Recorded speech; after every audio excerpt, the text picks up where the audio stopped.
Hello, everybody. I hope all finds you well. I'm looking for my comrade in arms, which will pop up very shortly beside me.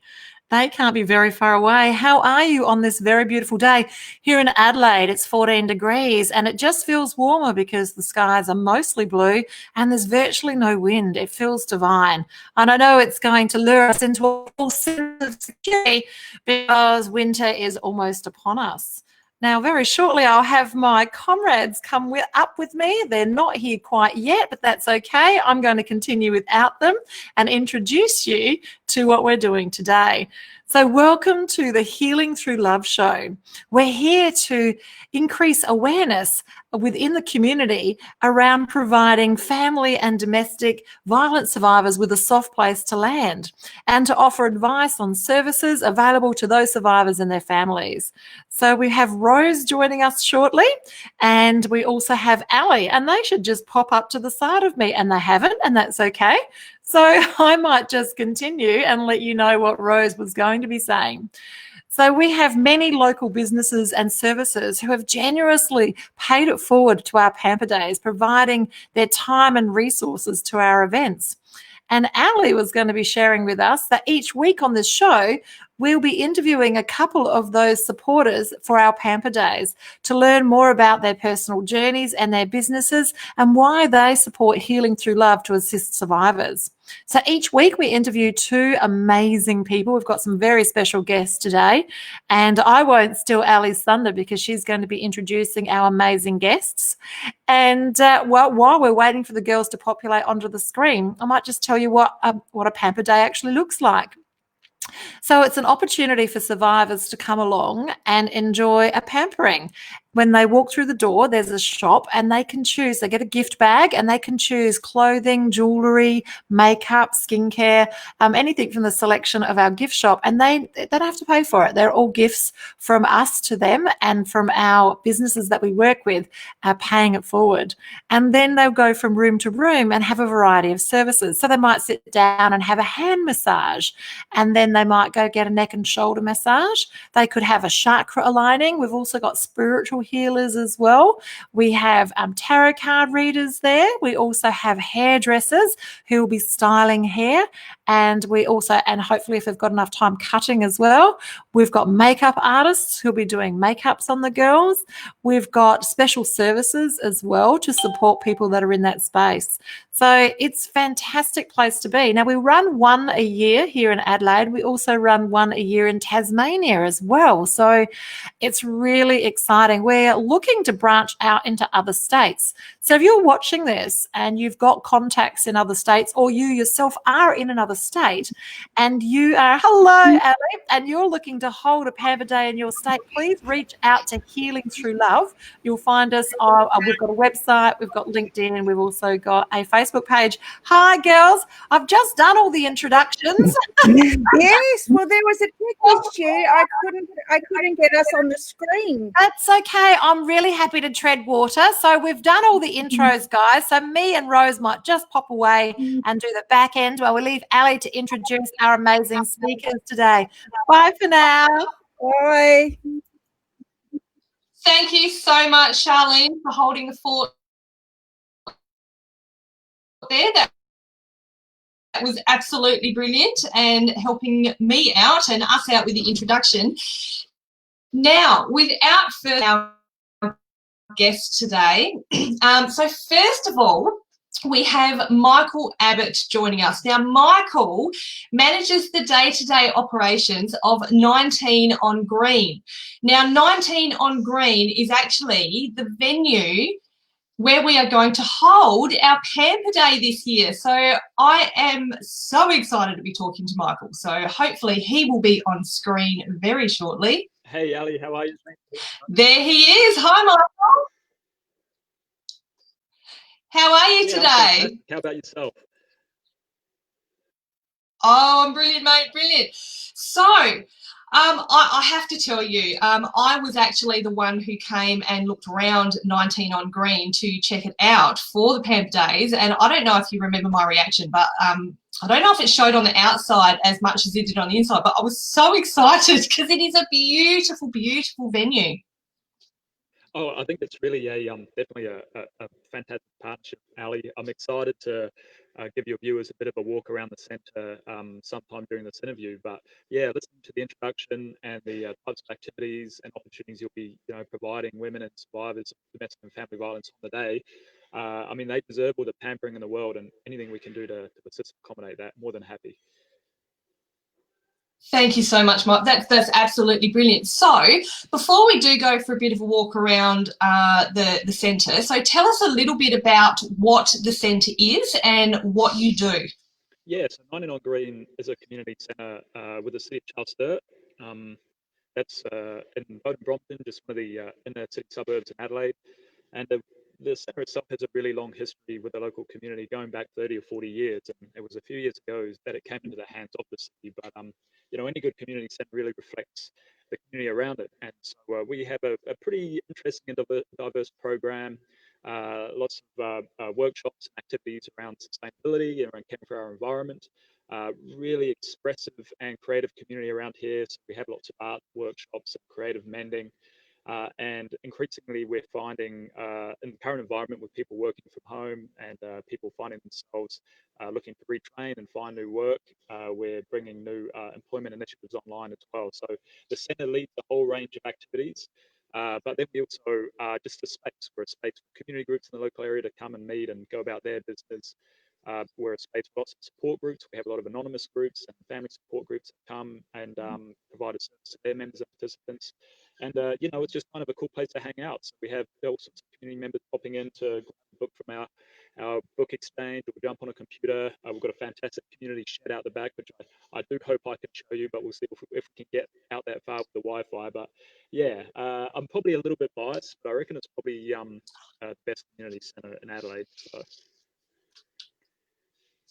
You're allowed to be biased. I think that's a very accurate description. So tell us, Michael. Now, I know you said to me that you had recently had the centre done up. Tell us a little bit about that. Yeah, it was a work program through the City of Charles Sturt. So when it came into or under the management of the city, it had been community controlled prior to that. It had just been showing a bit of age, showing a bit of wear and tear, as you'd expect with a building of this history. It's actually an old factory, so it's got the beautiful sawtooth roof line and everything. But as part of a work program about 3 or 4 years ago, they did a full renovation in conjunction with a few employment providers who work for that old programs. Through that process, we've got an awesome community kitchen, fully functional community kitchen. We've got a couple of multimedia spaces. We've got a great shed out the back that's used for woodcraft and other manual crafts. And then they give me a little office somewhere to work from as well. But 90% of the space is really turned over to community use. As you saw when you came here, it's got a good vibe. We really try to keep the energy high and be a welcoming and accessible space. And that all starts with, being welcoming and accessible. And I think we achieve that. You certainly have achieved that, and it's as I said, it's a beautiful space. I did get so excited. I was jumping up and down when I saw the space, and I know that the survivors who come to our Pamper Day are just going to feel very warmly welcomed when they walk in that door, because it is absolutely a fabulous centre. So I'm thinking, while we are talking about how fabulous the centre is, how about we give it a go and you give us a bit of a walk around, a bit of a tour, if we can. We're going to see how the tech goes today. Yeah, we're making TV history here, Ali, so we'll give it a go anyway. So I'm just going to turn my computer around so we're using the webcam, and you just tell me if it needs to be a little bit higher and a little bit lower, and we'll get cracking. I will do that. So how's that, Ali? Can you get a fairly good picture there? That is perfect, Michael. Yeah. So just talk us through while you're walking around what rooms we're walking into. So that's the point of entry, and you would have noticed, Ali, when you're on site, is it's a pretty discreet building on the front.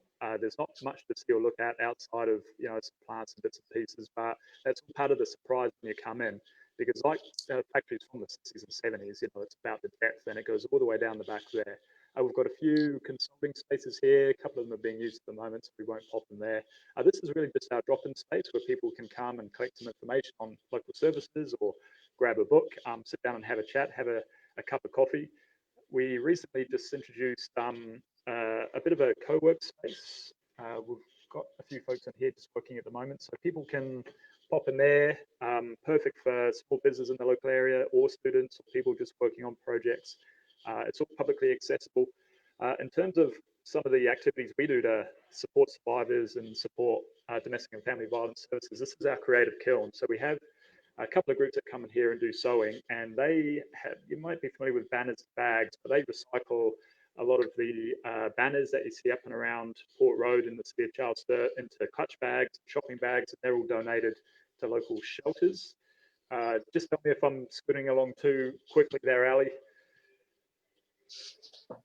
Beautiful. Oh, look, honestly. So this is, when we talk about the Pamper Day, I mean, this is the main function space here. You'll have to excuse the mess. We've got Oz Harvest in here at the moment. Most people will be familiar with them. Just a fantastic non-profit doing great work around food rescue. And a lot of the food they're actually preparing here today will make its way into the women's shelters in and around Adelaide as well. Just a tremendous group of really caring, talented chefs. The time they put in is just fantastic, but they do leave a hell of a mess. I'll give them that much. Oh, that's perfect timing, isn't it? We've got this room here. What do you think? This might be good for the masseuse, might be good for the one of the other activities you have planned for the day. Oh, look, I've got so much going around in my mind, Michael, I don't know at the moment. Well, we'll cram a few activities on there for the Pamper Day. This one's much nicer as well. You get a lot of natural light. This is normally our playgroup room, but with everything that's going on, the playgroup has been stood down. It is kicking off again tomorrow, which is fantastic. And credit to our playgroup coordinator. She's been creating all these little play packs for families to come and collect and carry on the nature play at home. So we're just really lucky to have a really passionate, committed group of volunteers who give their time to run a lot of these programs and initiatives as well. So I'm hoping your audience and people who will be on the day are getting a good sense of the space, and I just want to let them know that you're all really, really welcome. It'd be fantastic to see you coming here on the day and, you know, really making the best use of this facility. Look, and it is a beautiful facility, and it's always a bit hard to tell, you know, when you're not there in person. But, you know, I love the way, and I really respect the way you are definitely a community support. You do so much for the community. And on behalf of Healing Through Love and all the survivors who, you know, in advance who are going to turn up on the day, I just want to thank you from the bottom of my heart, because you guys are providing this centre to us at no cost. So, and the whole centre as well. So it's going to be a fantastic day, and we really do thank you for your support. We can't wait to get going. So on the 19th of September, it is at the moment. Yeah, fantastic, Ali. And if I do have a message for your audience and the survivors out there, I know rebuilding a life can be really, really difficult after a traumatic experience, such as being in a violent relationship. And connecting with your local community centre, whether it's this one, whether it's another one, is a really good soft entry point to find people who care, involve yourself in activities that, you know, might be a great way to express yourself and also just be in a safe place where people will have some understanding of what you've been through and can be there to support you as you do rebuild your life. Which I take my hat off to you know, any women out there who have been through such a difficult experience, and then on top of that, having lost a sense of self and being isolated and having you know, they're controlled in their relationships, but then have to go through the process of rebuilding a life. And community centres can be a good starting point for that. So, so I hope to see some of you here on the 19th of September. Perfect. Thank you so much, Michael. It's been incredible speaking to you today, and I can't wait to come to the centre and start really putting our plans in place to get the day happening. We look forward to it. All right, Ali. Thank you very much. Thank you, Michael. Yeah. Yeah. Okay. Now I believe that Rose is going to play a quick word word from our sponsors. Hopefully that will be up very, very shortly, and then we will introduce our guest. We would like to thank BeLive and My Time TV for sponsoring Healing.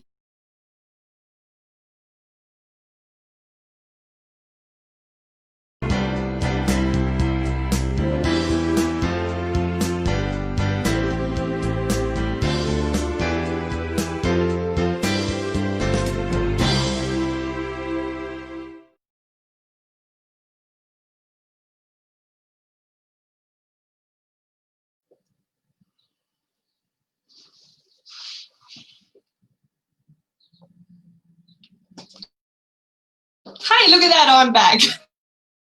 Everyone, look, I just once again I'd like to say thank you so much to BeLive TV and My Time TV for sponsoring Healing Through Love and this show. We very do much appreciate it.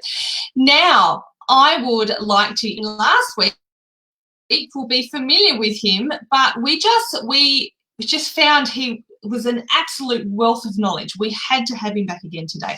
So I would like to welcome Peter Amodio back today.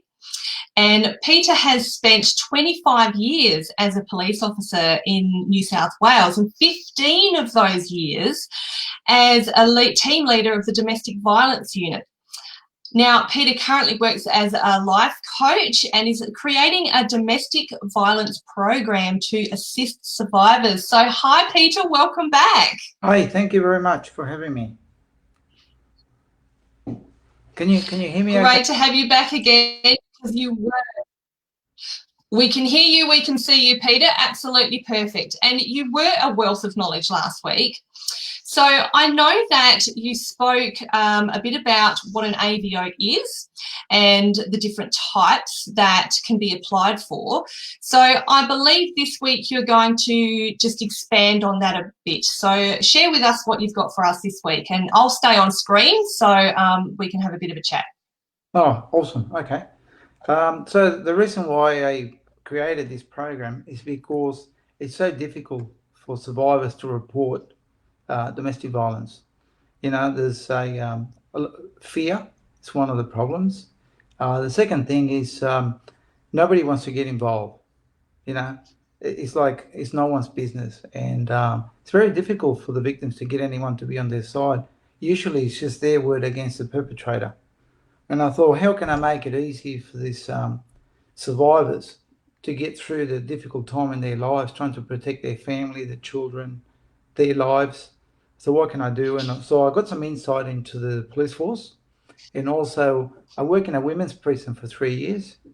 And I managed to interview hundreds of women, which disclosed to me a lot of domestic violence. And so I put it all together into a program. The program is massive, but today I thought I can just clarify a little bit more from last week. And Beautiful. Yeah, and just I might repeat a few things again because I thought I'd talk a bit too quick last week. I'll slow down a bit and explain a bit more what AVOs are. So we've got the other thing about AVOs is they're called different names in different states. Unfortunately, they're called protection orders, domestic violence order, apprehended violence order, restraining orders, but they're all similar, the same. And what they have conditions on them, and I've got a list here. And the first condition the orders have is it says not to assault, molest, harass, threaten the victims. So next time I'll probably explain what harassing means because that's pretty involved, just each one of those. But I think the survivors that they have an AVO, they should know all the technical parts of the AVO so they know what is a breach. Should I report this? You know, they're not sure and they think, well, I'm not going to worry about it. And when we don't report offences, the perpetrators get the idea that the boundaries are moving. The victim's too weak to report it, so they keep pushing the boundaries. And there are times when they, for example, there's an order that says, one of them says not to approach and address. So we need to clarify, you know, is that the footpath, the main road? Can they drive past? Is that an offence? So you can see all the technical bits that I like to disclose to the survivors, what so they know exactly what they're covered for. And also, you know, when you have an AVO, a breach of AVO is a very serious offence. It's 2 years jail. So Right. it's so it's a $5,000 fine and 2 years jail. So we should, if we have an AVO and we are the victims on it, we need to report the breaches. So if we don't report the breaches, we lose our credibility. So and what happens is, if we let the perpetrator breach it by letting them contact you when you're not supposed to, and you don't report it, they know now that you're not serious about it. And when you report an offence to the police, then they'll say, well, he's breached it before and you've never reported it, so you mustn't be that scared. So Right. yeah, so we need to report every breach, no matter how small it is, needs to be recorded. So we need to have a diary, record all the incidents, and then if something happens down the track, we can take it out and we have times and dates and what actually happened. The other thing, I forgot to talk last week about property recovery orders. This is part of the wow, there's a lot in there. So when you're involved in a serious incident and the victim might have to leave with the children for their safety, they leave all the property behind. So the police can apply for a property recovery order, and the police they'll make the arrangements to collect the property with you, as long as it's not massive televisions or they can't stay there for a big with a big removalist truck, but they can help you with all the small items that you might need. So it's good to know about property recovery orders. The other thing I didn't mention last week was, if you're not happy with the conditions on an AVO, that you apply for a variation. It's very simple. Once you've got your AVO, a final order, then you say, look, this is not working, I want to change it. I don't want the offender to attend their kids' soccer oval, or I don't want them to drive past my house. I want an order that they go another way. So you can change. They're not set in concrete, and it's not hard at all to put a variation in. So the other thing is also, when an urgent incident happens, the police take out an order in New South Wales there and then at the scene. So they can, it's called an interim order, and it's valid for about 14 days till it goes to court next time for the proper final order. So the good thing about orders on the spot is that the offender's there, they can hand them the order, and it's in force immediately. And it's very, like I said, 2 years jail is a serious offence. But we need to be strong. They are hard to get because it's so hard, for us, under the strain and our safety, we're overwhelmed and fear. So once we've got it, we need to look after and use it for our protection, for our advantage. I think it's a great tool, and they take it very seriously. But Yeah, great stuff, Peter. Now, just a question that comes to my mind. I mean, I'm lucky enough to not have had to have an AVO, and I didn't go down that path in my particular journey. But a question is, now you're in New South Wales, where Healing Through Love majority in Tasmania and SA, but what about the other states throughout Australia? Would it be something similar that we would have to do, or what would you suggest that a survivor does in that, if they are sensing they need an AVO? I think they should familiarise themselves. There's a lot on the internet, but I've done a lot of research and explains all the points on there. So my part is to try and help the victim get the AVO. So it's easy to apply for it. Whether you get it or not, it's another thing. But I'm thinking as a survivor that we should collect our own evidence to support the AVO. For example, if we have any photographs, the thing I really recommend, any victim that's got any injuries at all, doesn't matter how minor they are, that they go to the doctor, because then there's record. So now we've got medical records. We've got ambulance records. We can have photos of the injuries, recordings, CCTV, threatening messages on social media, text messages. we need to keep all that as part of our brief. Because if we, I want to empower the victims to have all that power to collect their own evidence. So when they apply for the order, they say, look, and I've got all this to support it. So absolutely, yeah. And so what happens if, say, I mean, we're all well aware that it's not always physical violence. So sometimes it's emotional, verbal violence. What would you suggest to a survivor in that sense? So definitely still keep a diary of incidents. Yes, and we can still have an AVO and have the perpetrator live at home. Right. Yeah, but the conditions are they can still live at home, but they are not to threaten, intimidate the victim. So there's still things on there. If they get aggressive and start banging the table, saying, well, that's a breach. So it just gives you a little extra security, and they know you're serious. It could save your marriage by being strong and staying in those boundaries. I mean, I know that we don't know what it's like to be in the shoes of a victim, and everyone's different, what they're going through. But I would suggest to still not put up with verbal abuse because it escalates. Absolutely. If you allow one thing, it'll just go up into others. If you get it early, there's no AVOs it's not a criminal record, so you can have an AVO and still have your job and still do your whatever you're doing. So it doesn't come up as a criminal. Yeah, it's not a criminal record, and there's different proofs for an AVO than there is for a criminal offence. That's why it's not on your criminal record. It's on the balance of probabilities. It could be true, it could not be true. So. Right. So then in that case, once, say, if a perpetrator is to breach an AVO, is it then that they get the what was the word? Sorry, you used. If they breach the order, they could get 2 years jail. Right, and that's when their criminal record would begin, I'm assuming. A breach of an AO is a criminal offence.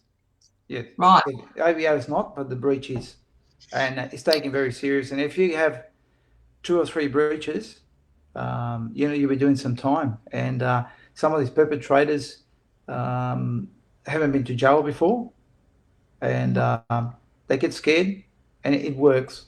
I've seen them. A lot of people might say, it's just a piece of paper. It is if you don't take any action.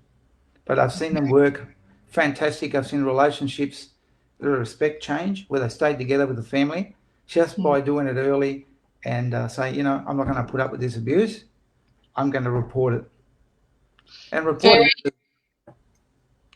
Sorry, Peter. Sorry. We're almost out of time, but look, this is very, very important information. And I think, even though we are maybe coming out of or starting to come out of a lockdown situation, it is extremely important for people to know that AVOs are available to people who might need them within a home situation. So, look, thank you again for coming on today, Peter. I think this may end up being a regular thing because you have a lot of knowledge in many different areas to do with DV. So thank you so much for coming on again today. Thank you for having me. I hope we made a difference. I am sure you have, and I hope we're all making a difference. So thank you, Peter. We will see you again one day very soon, I'm sure. Take care. Stay safe. Bye-bye. So thank you, everyone, for joining us today. And if you would like to be involved with Healing Through Love, whether it be if you would like to be an exhibitor or a volunteer for the day, you are welcome to get in contact with us. Our email is scrolling along the bottom there.